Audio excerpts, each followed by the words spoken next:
1791 கோடி மதிப்பிலான தமிழ்நாட்டின் மிக நீளமான மேம்பாலத்தினை முதலமைச்சர் ஸ்டாலின் அவர்கள் விஞ்ஞானி ஜிடி நாயுடு அவர்களின் பெயரில் திறந்து வைத்தார். அந்த ஜிடி நாயுடு அவர்களின் பெயரில் பாலம் திறந்து வைக்கப்பட்டது தான் தற்பொழுது விமர்சனமாக ஆகிக்கொண்டிருக்கிறது. இதனை ஒட்டி தான் திராவிடர் கழக தலைவர் ஆசிரியர் கி வீரமணி அவர்கள் அறிக்கை விடுத்திருக்கிறார். ஜிடி நாயுடு என்றே அறியப்பட்டவரின் பெயரில் நாயுடு என்பதை நீக்கினால் பாலத்திற்கு பெயர் சூட்டப்பட்டதின் நோக்கம் நிறைவேறுமா என்று அறிக்கை விடுத்திருக்கிறார்.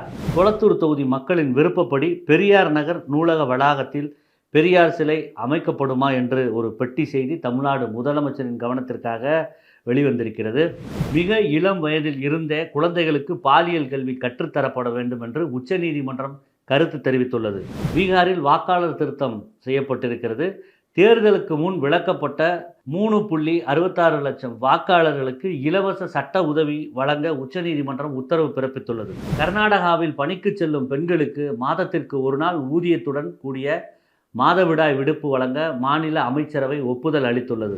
விழா காலங்களில் பலகாரங்கள் தயாரிப்பவர்கள் விதிமுறையை மீறினால் ரூபாய் 10 லட்சம் அபராதம் விதிக்கப்படும் என சென்னை மாவட்ட உணவு பாதுகாப்புத்துறை எச்சரிக்கை விடுத்திருக்கிறது.